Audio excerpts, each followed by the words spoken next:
Good afternoon from the WITS campus to the African Investigative Journalism Conference. This is one of our training sessions on, as it's in the program, on OSINT tools and techniques. And just in case you wonder what that is, we're talking about open source investigation tools. We have with us Adi Eel, who is, I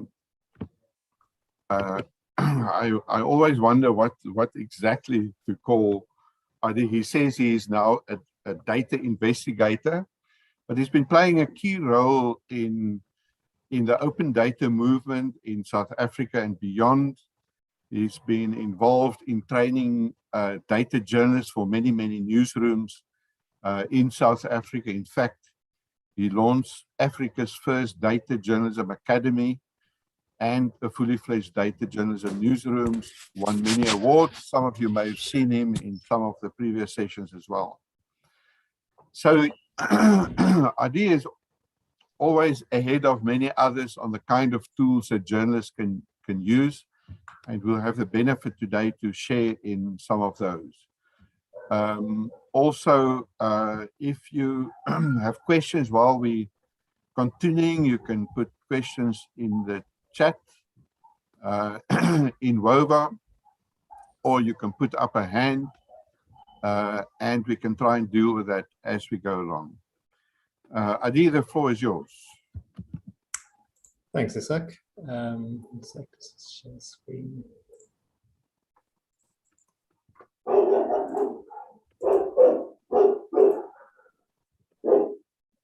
Right. So, Adi, we have Hadidas here in Joburg. In Cape Town, it sounds like you have other dogs. Please go ahead. Okay. Hi, everyone. As Isak said, my name is Adi Eel. I work in an organization called The Sentry. We follow war crimes and try to arrest or rather to break the connection between war crimes and the financial rewards that drive them. So the area of my work is specifically around, has a data focus, and I support the investigators who work in the Central African Republic, Sudan, South Sudan, the DRC, Zimbabwe, and support them with data and tools so that they can continue with their investigations. Today, I'm going to give you a broad overview of OSINT, some processes, a few tools, just a bit of a hodgepodge of stuff, some of my own thoughts. As Isak said, please stop at me at any point in time. This sort of session is very useful when there is interaction and engagement. So if you have a question, and if I can answer it, I'll try to. So yeah, let's go for it. So OSINT is kind of is now the cool version of being a snoop or a peeping Tom in some cases, right? So it's this relatively new term for something that's existed for quite a while, but it's not professionalized it a bit more. So basically, what open source intelligence means is using largely free and public data sources online to get information about a particular target or to collecting information for a story. But there are a million tools out there, a million techniques, but there's a bit of hygiene that you need to take care of before you start. So the first thing is you're on the internet, you're investigating people, but you don't, just in the same way as a forensic analysis is, you don't want to leave your own fingerprints. You want to be careful to safeguard your own identity as you are interacting with the outside world. And we all know this. If you, for instance, are searching on LinkedIn and you're finding someone's profile, if you are, and LinkedIn requires you to log in. So when you've logged into your LinkedIn profile and view another profile, that person will then know that you've been looking at their profile, just as an example. And so what you need to do is to build a persona online for your investigation. So the first thing, you should always have Tor lying around. You don't always need to use Tor, but Tor, for those of you who don't know, it's a secure browser, which what it does is it protects your identity so that the site that you're visiting doesn't know where you're coming from. All the communications are encrypted.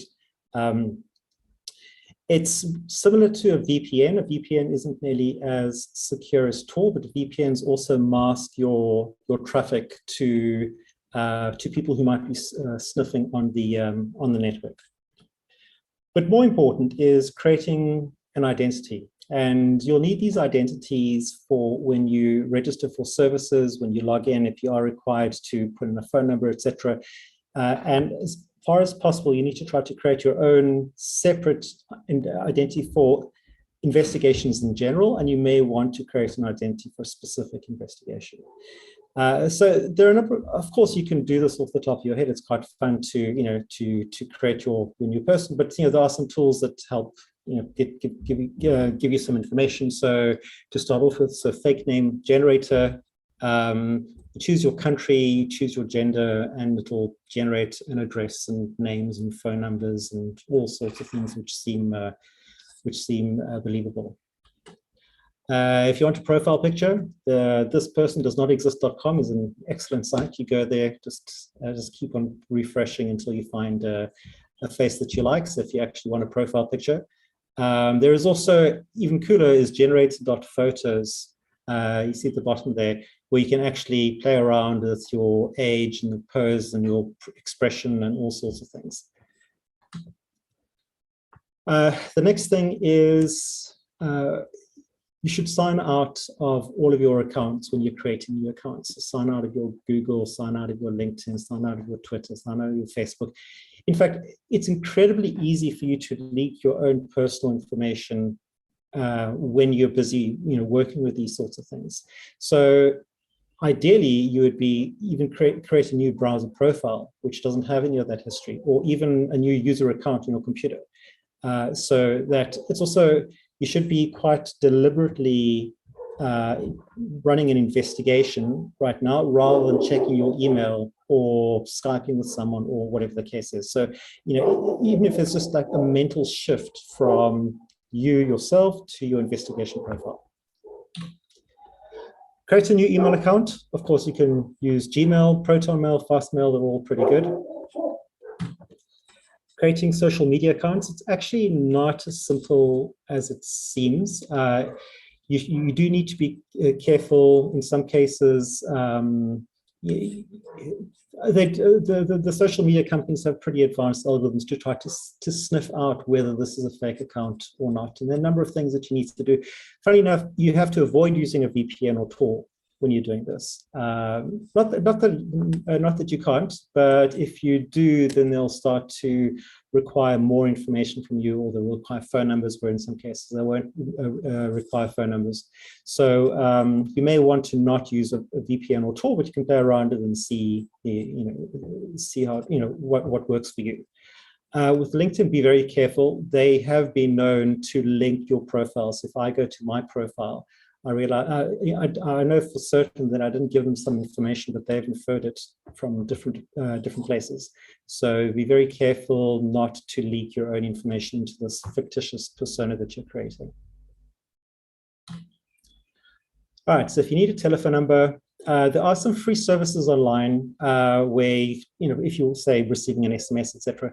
I haven't had much luck. You could try yourself. I've listed some on the top right where you choose your country and there'll be a few phone numbers. You get a phone number, and it's meant to be a disposable number that you can give to someone or can send you an SMS. That hasn't been very, I haven't found very much success there, but it's easy enough to get, a burner SIM card, have a second phone and just use it on that. Having this is actually quite useful for another tool that we'll speak about later on. Right, adding some life to your profile. So this really depends on what you want. It may be that you just need to have a Facebook profile so you can use it for logins, or you may want to actually appear to be a real user because someone might be looking. So you need to get you need to understand what it is that you're trying to achieve. But in many cases, we've all seen those fake profiles which don't have any life. They're very many kind of telltale signs.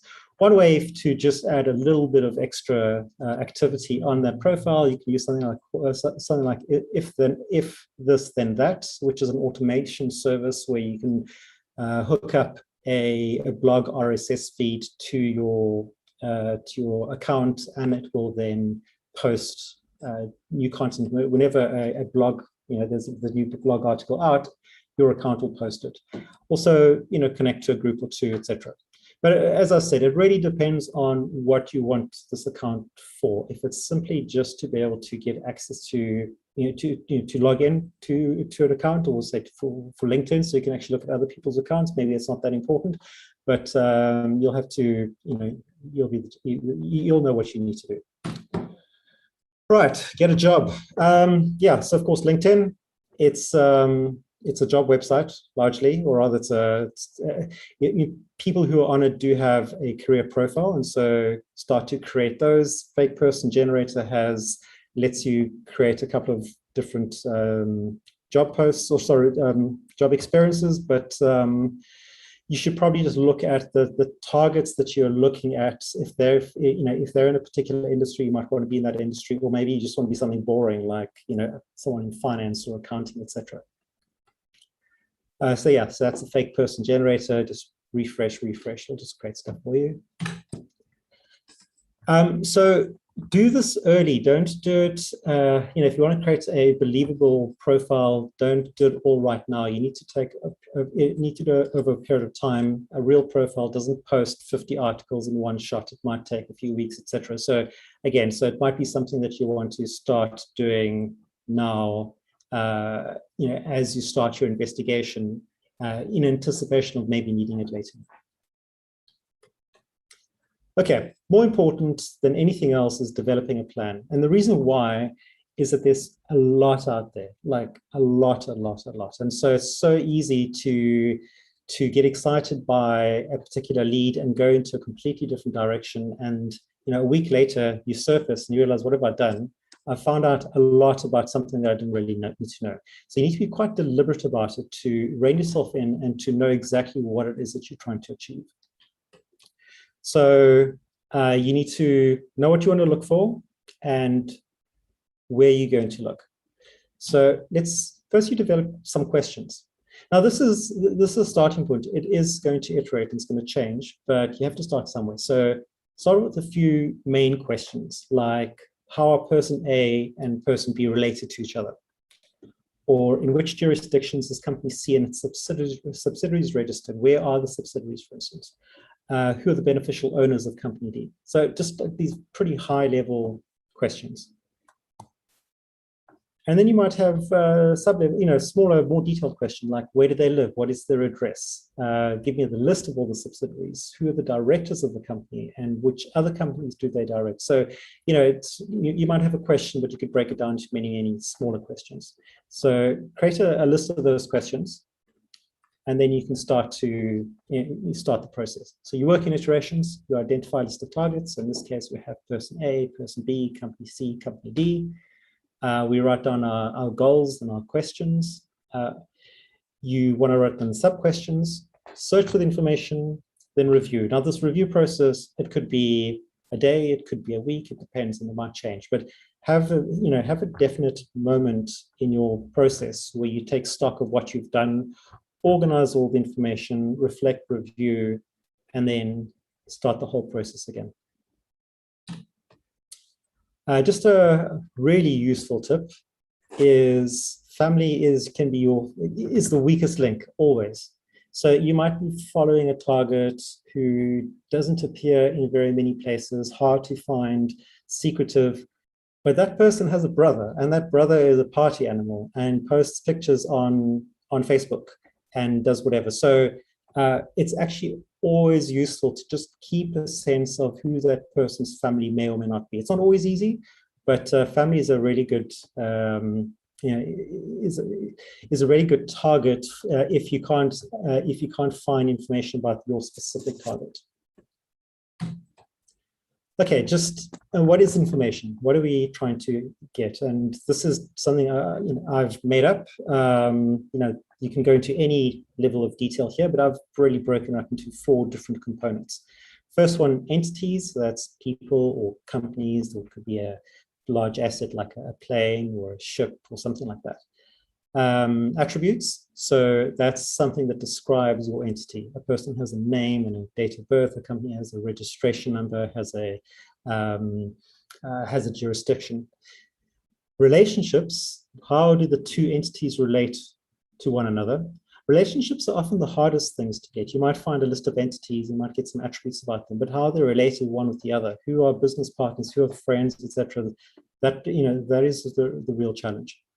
And then lastly, documents. And documents is really where all the meat is. Thinking about photographs, videos, could be actual PDF documents, stuff that actually contains the narrative of what it is that you're trying to understand.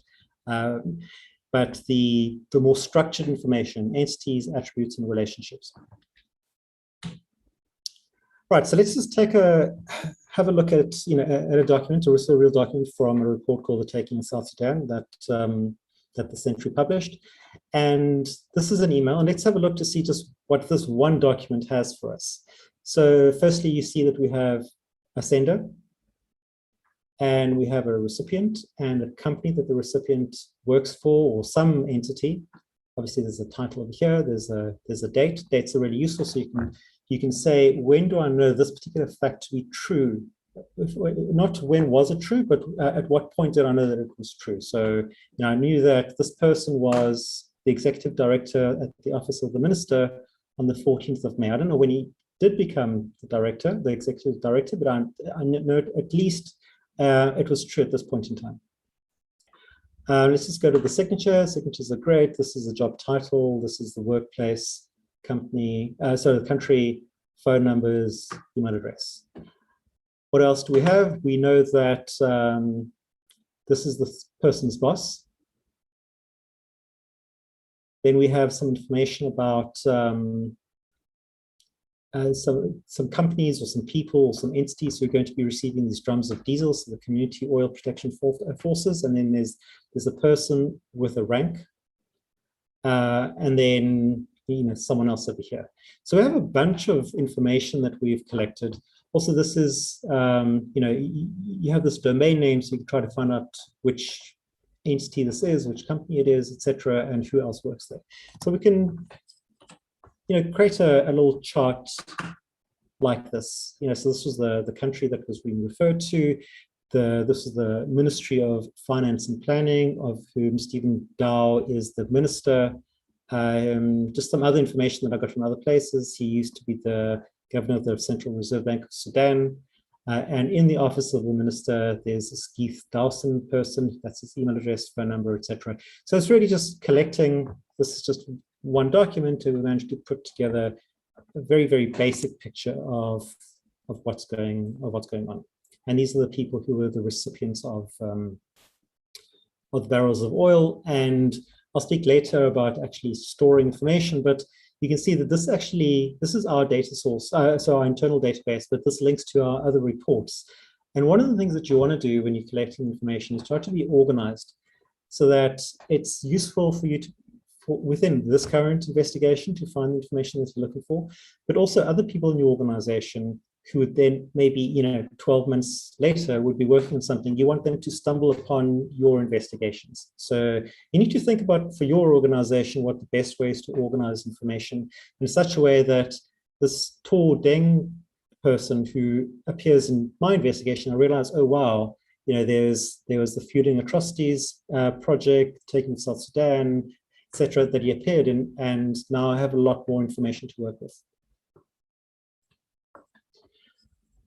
Right, so pivot points. Pivot points essentially is every new piece of data gives you an opportunity to find more data. So this is this is where the danger point is, where you just go off on a tangent. So you need to be very deliberate about it. But every new piece of information is useful. So, for instance, from an email address, I can look at the username at the beginning of the email address, so the bit before the at, and then use that as a username to search in other for social media accounts somewhere else, right? So a person might use the same name across multiple accounts. It's not just email, obviously Twitter and LinkedIn, etc.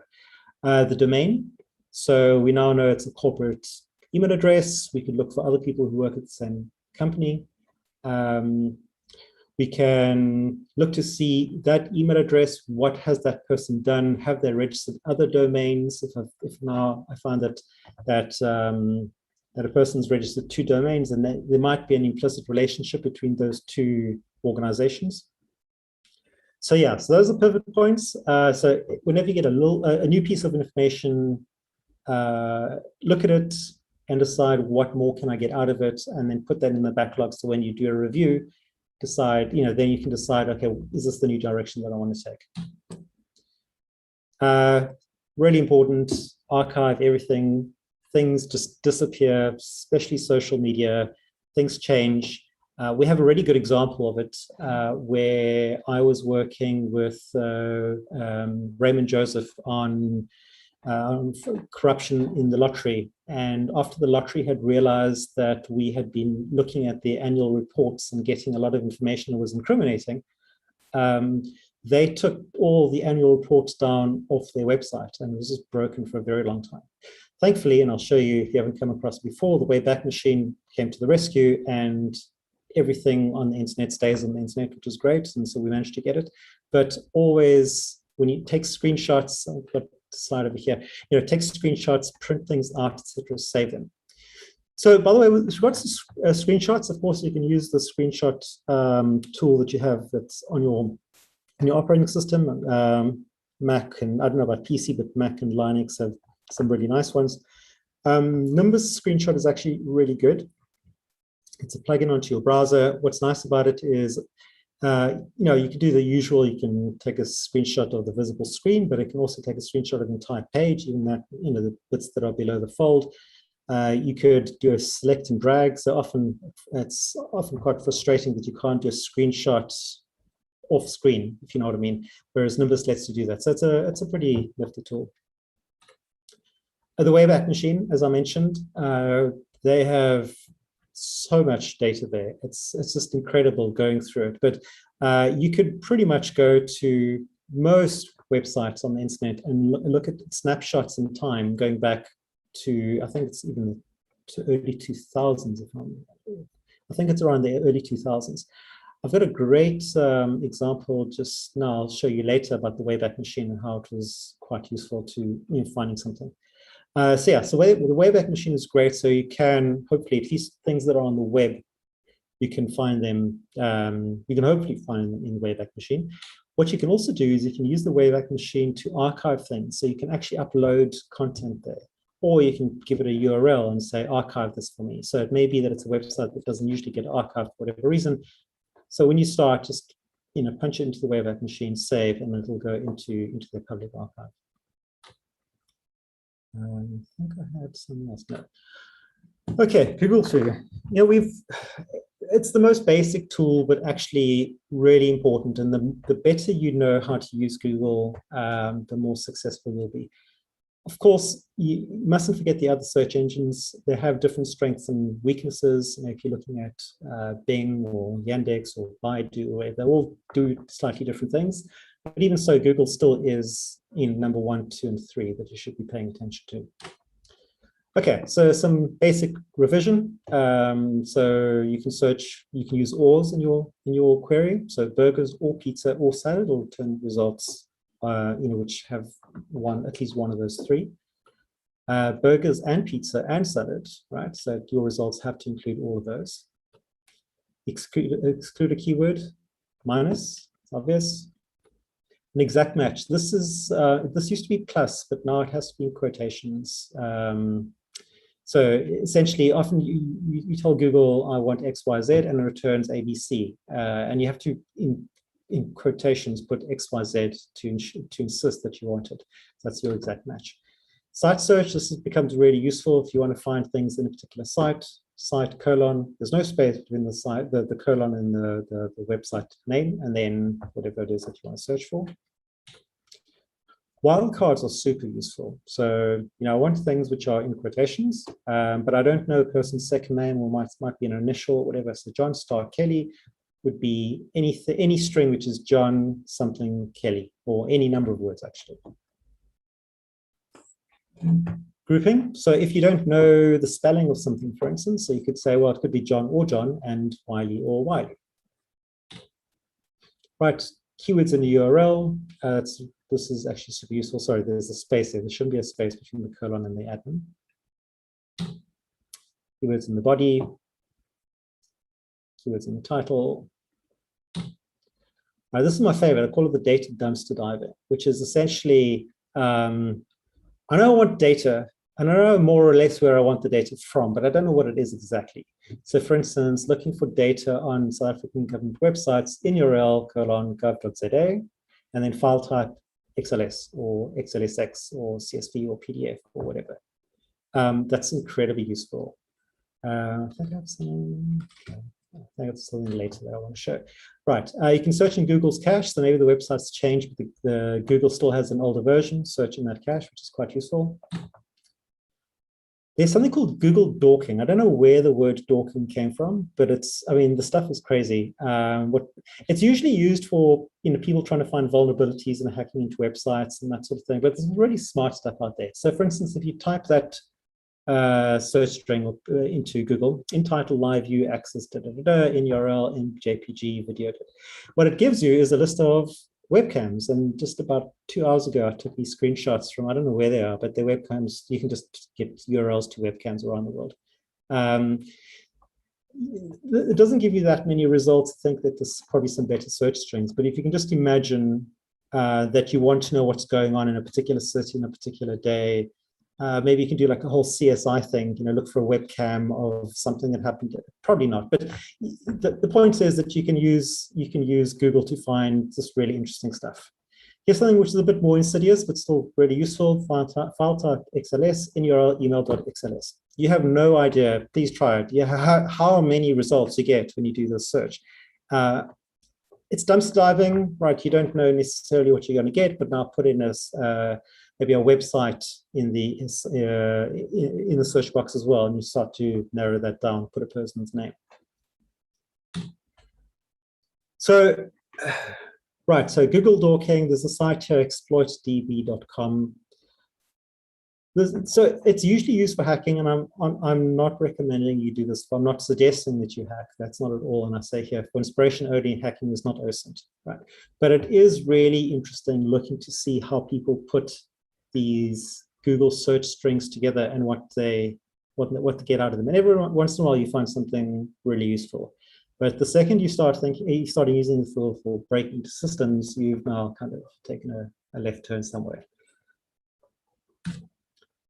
Okay, something that people don't usually use, but I think is excellent, is the Google custom search engine. So just like what we have these tailored search strings, what the custom search engine does is I can tell it what the realm is that I want to search. So maybe I only want to search in South African government websites, and I want to prioritize this, and I want to look at that. And so essentially, all it does is it shapes the results. And what you can do is, as you are, if you say investigating a particular domain, say oil in Sudan, right? So you can start to build up a search engine of everything that you know about, relating to websites and people and things related to Sudan. So when you search, you don't have to, think about all the constraints, etc. It's all built into your custom search engine, and it's something that you can, as a team, develop over time, and becomes richer and richer the more you add to it.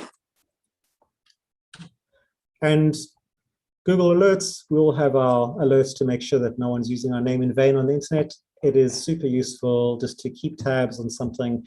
It might be that there's a target, but it hasn't really been on your radar. And then all of a sudden, you get an email in the morning saying, there's this new thing, this person appeared in the news, this happened, that happened. Just do it. Just everything that you're interested in, put a Google Alert on. Try to avoid having it to be too noisy, because otherwise you're not going to read it.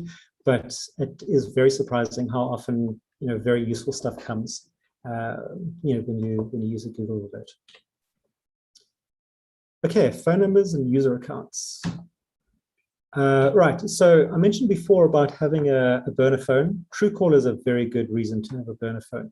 So Truecaller, for those of you who haven't used it, basically you give them your contact book, and then they'll tell you when someone phones whether they think it's a spam caller. That's essentially the sales pitch. But what that really means is everyone in the world's phone number is in Truecaller, which is scary. On the website, they give you 2 free searches a day. But if you, because essentially you're not giving them anything, right? But if you use your phone in your contact book, then you can use it. So you add people into your contact book, and you can do those searches. Sometimes what's quite useful is this isn't necessarily that person's name. In this case, it is. It might be what someone had them in their phone number under. So you can just imagine that it would be Geeth Central Intelligence Agency. You know, we all have those people in our phone who have their first name and then maybe their role, their company, whatever. So sometimes the really interesting stuff comes out. And what's also useful is, of course, if you have a phone number and you don't have a name, punch it into Truecaller. You often it's incredible how accurate it is. There's a website called Dehashed. It's a paid site, but it is really useful. Basically, what it does is it accumulates all the leaks and all the password cracks and everything that appears on that gets released and appears on the web. And it's a search engine to find out if you put in your email address whether you've been compromised. But in contrast to something like have I been pwned, which just tells you that you've been compromised or not, doesn't give you the information. This will actually give you literally, in many cases, passwords, accounts, etc. Now, going back, this is why I'm showing you this is not so much for hacking, trying to get in people's accounts. What it's useful for is to find that if a person has a particular username, then they might use that username somewhere else. Or they might, in some cases, there might be phone numbers. There's a lot of useful, interesting information that you can get from this. So, I mean, I'll just put in Jack Black. I've got 4,146 results. I mean, I searched for myself there, and it does sometimes shock me that so much of my stuff is being leaked onto the internet. Another really useful tool, name checkup. You just put in a person's username, like Jason Bourne, it'll go and it'll search all the social media sites to see if it's been used. So you can say, oh, wow, that person might have a live journal account, say. So it's just a nice, quick way to find where you should be looking. Right, domains and websites. There are millions of tools. So I'm just really just showing you a handful here and there. But I quite like this Whois XML API. You put in a domain name and it'll give you a lot of information. Sometimes not very much, sometimes a lot. In this case, I put in that gos.org, which we had from the South Sudan email, and it's the Ministry of Telecommunications, Postal Services, Government of Sudan. Not surprising.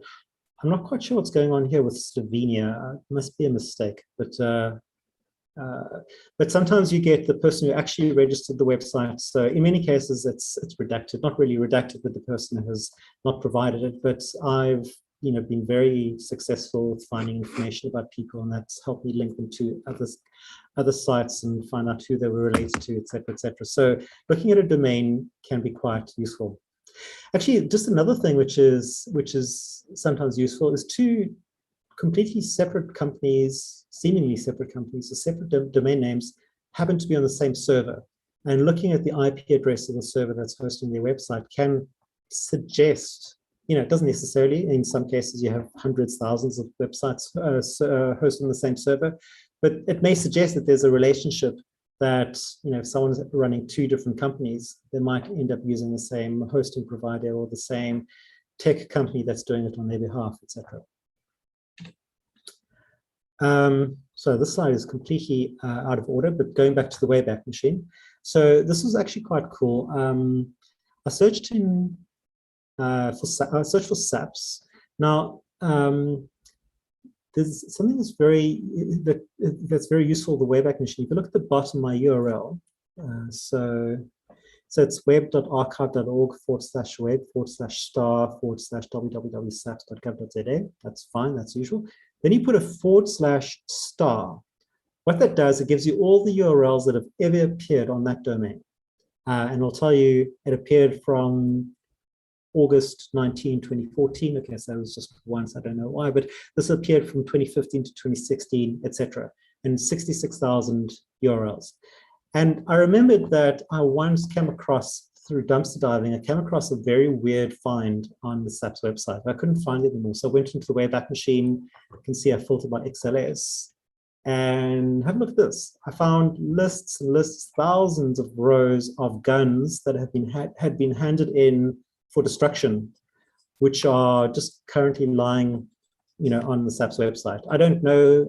I doubt that was meant to be meant to be released public. I don't know publicly. I don't know if it's useful at all, but it's very, very detailed information. So we are talking about like probably tens of thousands of weapons over the years that have been destroyed or that have been sent for destruction.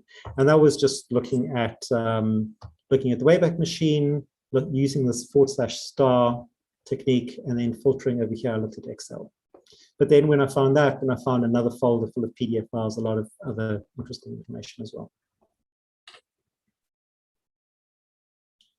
There are tools, by the way, if you actually want to download the entire site as it looked at a particular point in time. There's the Wayback Machine downloader. You have to install it. It's not super easy, but I mean it's easy, but it does require a command line.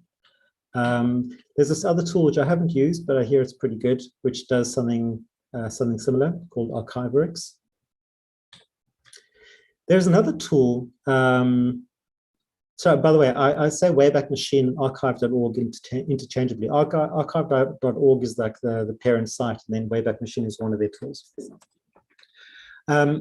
Archive today, archive.is, I think also archive.md. They're not as big, but they do have a full text search across the entire archive, which is great. You can also you can see that my URL is live. I want to archive its content. You punch in a URL to archive it for you. It also takes snapshots or screenshots.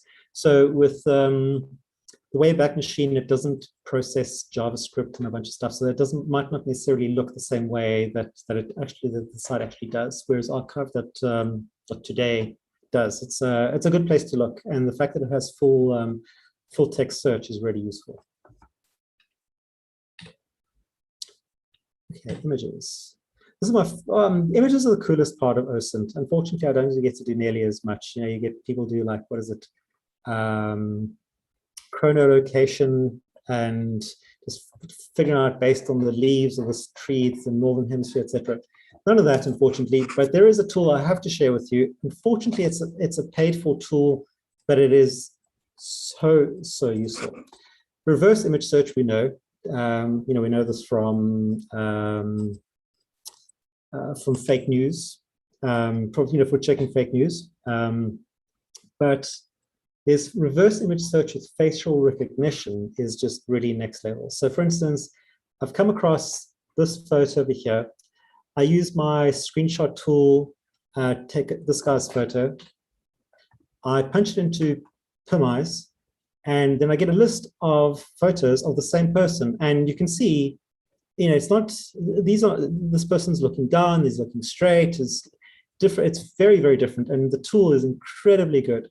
And you can just imagine a situation where there's a person, there's a person in a photo and they're with someone, you don't know who they are. And how do you find out? So you can you just take a head and shoulders of the person who you want to know, you upload it to PimEyes, and it'll find a whole bunch of results where that person, so I might say, oh, okay, let me go to this website. Do they mention them? Who is it? Very, very useful tool. Right, so WhatsApp. Again, so this surprised me the first time that I've punched in someone's number, and all of a sudden, I mean, they didn't know who I was, but all of a sudden I got their photo of their family. It seems a bit weird that WhatsApp makes it available, but you put someone's phone number in your phone and go to WhatsApp and you get their profile picture. So that's a very, very useful tip. Now, what you can do is take that photo. So if you start off with a phone number and you don't know who it belongs to, so you put it into WhatsApp, then you get the profile picture from WhatsApp, and then you plug it into PimEyes, and you find out who the person is. Another tool that you can use in conjunction with that is this dumpster tool. So what happens is someone changes their profile picture on WhatsApp, it gets overwritten on your phone, so you don't necessarily know. What this thing does is actually saves every photo. It's kind of like a recovery bin. And so if a person changes their profile photo, then it just gets saved on your phone. So you have a list of those photos. It might or might not be useful, but it's something it just runs in the background. It's pretty cool. Okay, just some miscellaneous bits and pieces.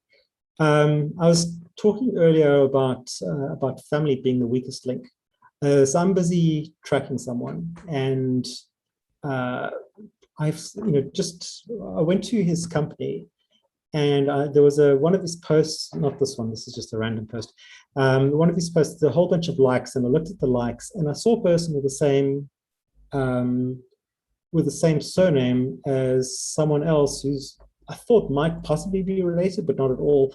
And then just following all of these likes and looking at, hey, there's definitely a very strong relationship between this person who's liking and who's supposedly unrelated and this other person that I'm tracking. The point is that what I've managed to do just using likes and a family connection is I found out that these two companies are just really fronts for the same company. And that's just because the fun-loving brother, I suppose, likes his brother's posts. I don't know. So anyway, Facebook can be quite revealing. Right, so search Facebook by phone number. So install the Messenger app, create a new message, type in the phone number, don't click enter. And if the account is linked to that phone number, it'll appear below, right? So it's just an easy way to put in a person's number and get an account. This is a very cool trick. So if you don't have a burner LinkedIn account, you can actually view LinkedIn accounts anonymously by using the Google mobile-friendly test tool. So it's search.google.com/test/mobile-friendly.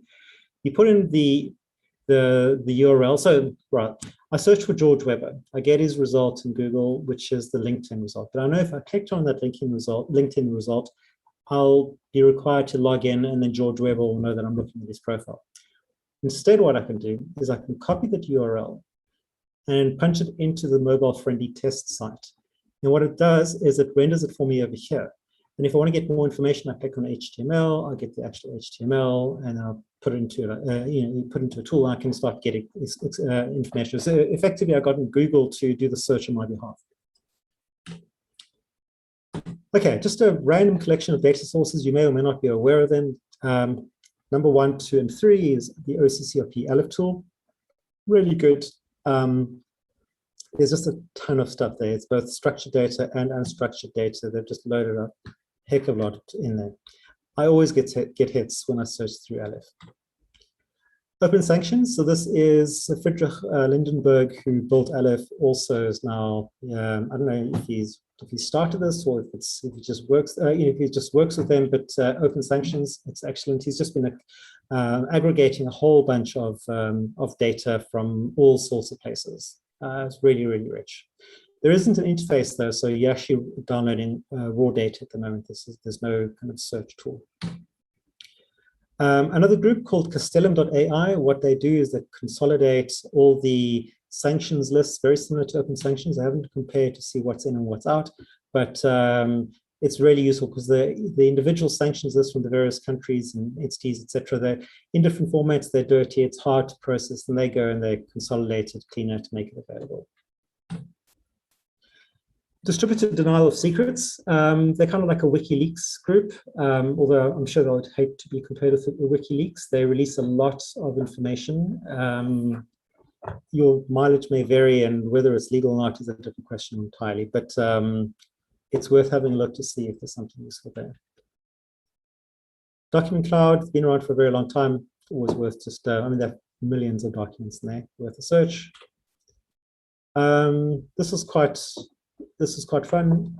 This is the Interpol wanted list, 7,000 odd people, 8,000 odd people. I mean, you can get a wanted list for every country, but this is an interesting one. This one is close to my heart because my organization was responsible for building it. Open Gazettes. So you can see there's 40,000 gazettes. This is for South Africa in particular. There's so much available there. I always, the first port of call, I just punch something into Open Gazettes. Just what comes up. There's a lot of useful information. In fact, we often get people complain to us and demand that we take down their information because their information is in the gazettes, including name changes and ID numbers and court cases and all sorts of things. There's also, there's also gazettes.africa, and that's a spin-off that was built by laws.africa, and that focuses on a bunch of African countries. So Open Gazettes was developed by Open Up, and then laws.africa developed one for about 12 other African countries. It's not it's not as rich, but it's really useful. Again, in South Africa, the Parliamentary Monitoring Group website is excellent. If you're searching for stuff, there's a whole bunch there. There are a number, if you investigate in South Africa, there are a number of sites that you just routinely just search, and this is one of them. Okay, always be hoarding. So my opinion is, if it's there, take it, download it, store it, process it. You don't know when it's going to be useful. So, I've got terabytes and terabytes of data just because one day I know it will be useful, and often it is. So it's, if you can, take it. Okay, and then organizing your data. So, it's one thing having a whole bunch of data. Another thing is actually being able to retrieve it and to use it usefully. So the different ways of doing it, it depends on the organization, your budget, and your technical skills. So obviously you can keep stuff in spreadsheets if your data is small, old school dossiers or folders in your computer, just like, even if within the folder it's quite messy, just make sure you've properly structured when you do your investigation. You've got folders for everything, and you just screenshots or documents, whatever, just stuff them into the right place. It's very little effort, and you'll thank yourself later on. SQL databases, graph databases. The reason I say graph database because that's really the main tool that we use at the Sentry. It's a proprietary tool called Linkurious, but I think the idea of storing information as a graph is incredibly useful for discovery and for exploration. So it's not good for, remember those 4 different data types that I mentioned: properties, nodes, relationships, and documents. It's good for the first 3, right? It's good for nodes, it's good for properties and relationships. Documents, something like Aleph, is much better because it searches across them. But part of what you want to do is not just do data capture, right? So you don't want to only add things to your graph, to your dossier, or whatever. You want to be able to stumble upon something that was discovered before.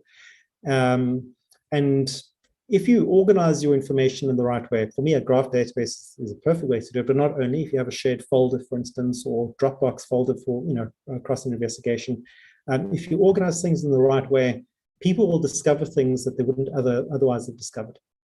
So I think you should think quite carefully about how you store that information, and just think about you 12 months from now trying to figure out what mess you made today, and do the right thing.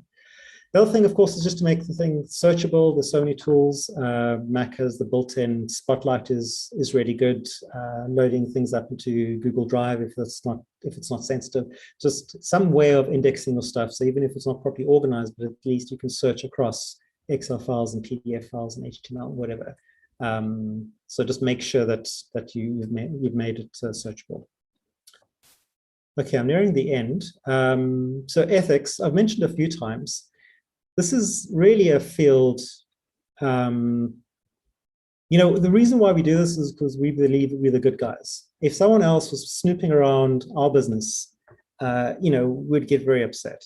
So you need to be very clear about what you're doing and why you're doing it, and really try to avoid the dark side. It's so easy. You see all of these passwords, and you see these hacks and this and that, the other thing. It's so easy to say, it would be really useful if I could X, Y, Z. Make sure before you get into the ring, make sure what your red line is. What are you happy to do and what are you not happy to do, and stick to it. Because once you start to pry in and look into other people's lives, it's a dangerous space. And I think you do need to realize that you need to remember what it is you went in there to do in the first place, and that wasn't to pry or to take advantage of someone, and certainly when you have tools like Dehashed, for instance, where your friends, your family, whatever, they deserve their privacy. Don't look them up. Don't search to see what's going on there, right? So that's the sort of thing that I'm saying. This is a very difficult field to make sure that you keep on the straight and narrow, but you always should be aware of it. Otherwise, you might end up doing things that you just don't want to do.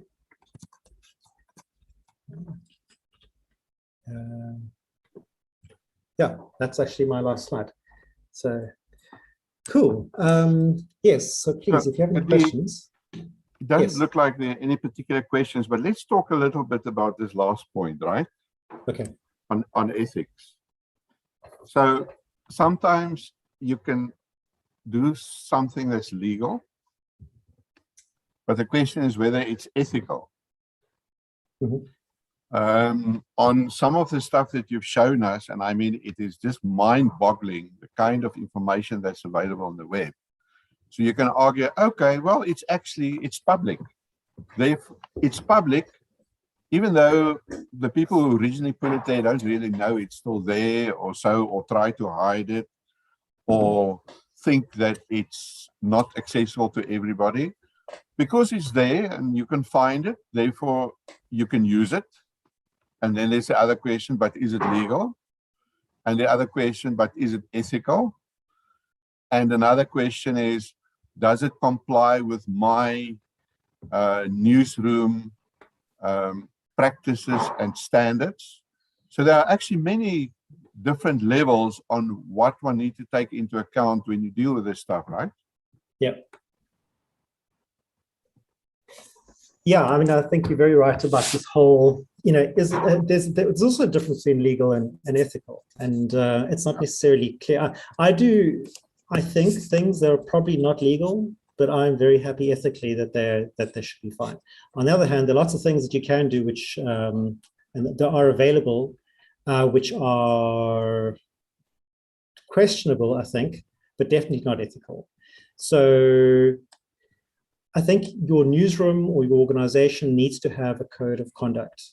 It has to be written, it has to be something that everyone understands, especially for new people coming in who don't necessarily have the organizational culture and understand what's good and what's not. But then there are some very difficult spaces. So, for me, my area is data, and I talk about always be hoarding, but that flies in the face of POPIA. Right, so the sort of information that I'm storing actually happens to have personal information in it, and so then there's a question. Well, it really does hamper my job if I can only get information exactly when I need it with various permissions, etc. I can't do my job if I'm not able to use databases, but that becomes a real issue. And internally, we are dealing with exploring the legal ramifications and what we can do and what we can't do, etc. So it's actually a really, really complicated field. And everything you need to first ask, should we speak to the lawyer? And if you are asking that question, you probably should go speak with the lawyer, and then determine your policies. And this is what we do in this sort of situation. And this is information that we can actually use, and this information that we can maybe have there just to suggest the direction that we go in, but we can't actually use it in an investigation in any official capacity. So yeah, I mean, I don't really know how to answer your question, but I find it every day to be difficult, to be challenging, as to like, what can I do and what can't I do? What should I do and what shouldn't I do? You're quite right. There's no clear answer, and everybody, I think, in the end, must ask those questions. And just speaking of the Protection of Personal Information Act in South Africa that we refer to POPIA, there's actually exclusion for journalism there, but it's never been tested. And it would be interesting to see what happens. Anyway, we have, you spoke about Aleph, and we have the hand up of Jan Strozik, who's going to give us a training session tomorrow afternoon on Aleph, but he wants to ask a question. Please go ahead, Jan.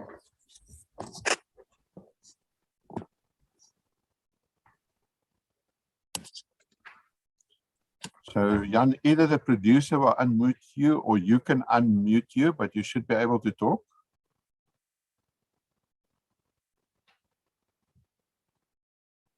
So Jan, you need to unmute.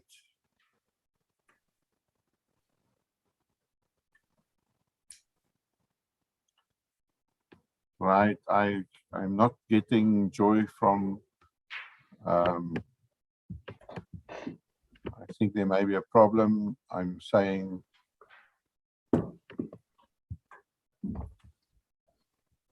so I get a message to say that he's having technical difficulties.